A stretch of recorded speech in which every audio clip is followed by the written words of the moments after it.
So feeling like you have some pressure or heaviness down there in the vaginal area can be very scary, but I want you to know that how common this actually happens and what you can do to solve it.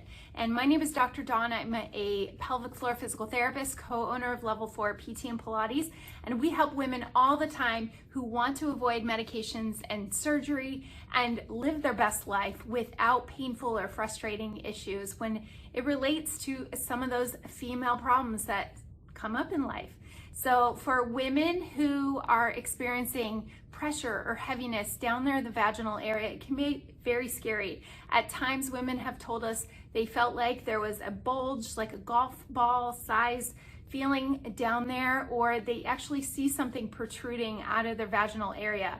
And that can be scary if you don't understand what's going on with your body, or also too, if you're worried that you're gonna have surgery for it.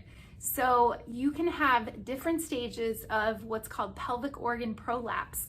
And you have your pelvic organs that are inside your pelvis here. Here's your pelvic floor muscles, all those areas down here. And so your bladder, your rectum, and your uterus sit inside your pelvic floor area here, inside your pelvis. And they're held together with ligaments. So if you're after childbirth, maybe you're recovering from childbirth, you had some things happen during pregnancy and beyond, or later stages in life as your body changes with hormones changing, it affects your ligaments, and you can have more laxity in your ligaments, causing them to stretch, and therefore your pelvic organs can drop a little bit lower into that vaginal area. Now, this happens a lot with aging, but the common thing to think of is that the only thing that can help it is surgery, and that's not the case. So you have 4 stages of prolapse. Stage 1, stage 2, mild to moderate, you may or may not have symptoms. Stage 3, stage 4, you can truly see it start protruding into the vaginal area. And many women will come to us at different stages of having prolapse, whether they were formally diagnosed by their doctor or not. A lot of the women will complain of feeling that pressure or heaviness down there, or maybe an aching in the front of the lower abdominal area, usually at the end of the day. So after you've been walking, standing, doing activity, or lifting anything heavy. And what women don't realize is if they are bearing down or putting a lot of pressure in that area, it can make the symptoms worse. It can go from a stage 1 to stage 2, or stage 2 to stage 3 prolapse, and make the symptoms a little bit worse. Now, surgery is not the only option. There are other devices, or what's called a pessary, that can hold things in place, and a doctor would help you get fitted for that. But we always recommend going after the root cause as well, which has to do with those pelvic floor muscles that support those pelvic organs. And if you're someone who has posture where you're sitting back on your tailbone a lot, maybe you sit all day for work, or you sit and you watch TV too much and you're on the couch too much, the position of your pelvis can affect what your muscles are doing and functioning. So many times we see women with prolapse, or they're having these symptoms, and we improve the symptoms, improve their quality of life, and allow them to be more confident in their body so they can feel like they can actually exercise, and it's not a death sentence where you feel like you can't do activity anymore. We actually want to empower you to improve your ability to do activities. As pelvic floor physical therapists, we're here to do an assessment to see, first of all, how severe the prolapse is and when your symptoms get worse. So how we can teach you proper breathing strategies, proper lifting techniques, strengthening and stretching those areas around your pelvis, your core, and your glute muscles. All of that supports your pelvis and your core. And many women don't realize they're actually bearing down and putting more pressure there, which can make the symptoms worse. So we start with teaching you and coaching you and guiding you toward proper function of those pelvic floor muscles. So for many women, they're told just go do your Kegel exercises. Well, that's not always the case. It's not always a strength issue. So those muscles do have to support the pelvic organs, but many times the symptoms will get worse if the muscles hold too much tension and you're always guarding and you're afraid those organs are kind of dropping down, so your muscles do the reverse and start guarding and contracting. So we work on, like any other muscle in the body, you have to have it at the full capability of lengthening and then also the full capability of strengthening. So many times when women have more tension in their pelvic floor, they're holding those muscles real tight. Well, we teach breathing strategies so we can actually get them to relax a little bit, and therefore they can support and contract when needed to support the pelvic organs, and therefore it helps the symptoms be eased a little bit better with not feeling so much pressure down there because your muscles are responding.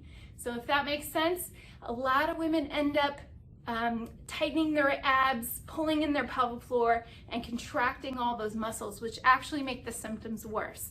So we teach you this whole area, how to really function with how to lift up an object and carry things and be able to support it with longer walks and maybe picking up your kids, or how to sit in your chair, all the activities that can provoke it and make it worse. So I was talking about people that sit back on their tailbone a lot. That can cause extra tension of those pelvic floor muscles too. So posture is one reason why your symptoms may be worse if you're not sitting right on your sits bones and aligning your spine up a little bit better and more supportive. Number two, your symptoms can get worse if you don't have enough core strength. So we're not just talking about doing crunches or doing ab work. We're talking about how those muscles all work together in conjunction with your pelvic floor and your back. And that's what a pelvic floor physical therapist can teach you. And another reason is that you're actually lifting objects incorrectly, or maybe you're bearing down. I have seen before women who postpartum, they went back to weightlifting a little too early, and they're doing the Valsalva maneuver, or they're pushing it, or they're holding their breath. Well, that's going to put more pressure downward on your pelvic floor, and it can actually make a prolapse worse and provoke the symptoms too. So we teach you proper lifting techniques, but lifting incorrectly can make the prolapse symptoms worse. And then also it has to do with your nutrition, your diet. What you're fueling your body is going to support your muscle control as well. So it's really looking at the big picture, what your lifestyle is like, what your activity level is like, what your goals are, and also how we can support it a little bit better too, holistically. So if you are a woman dealing with that pressure or heaviness down there, I just want you to know you're not alone. There's actually many women that feel these symptoms but aren't sure what it is. So don't be scared, but see a pelvic floor physical therapist, because they're really going to coach you and guide you in the right direction.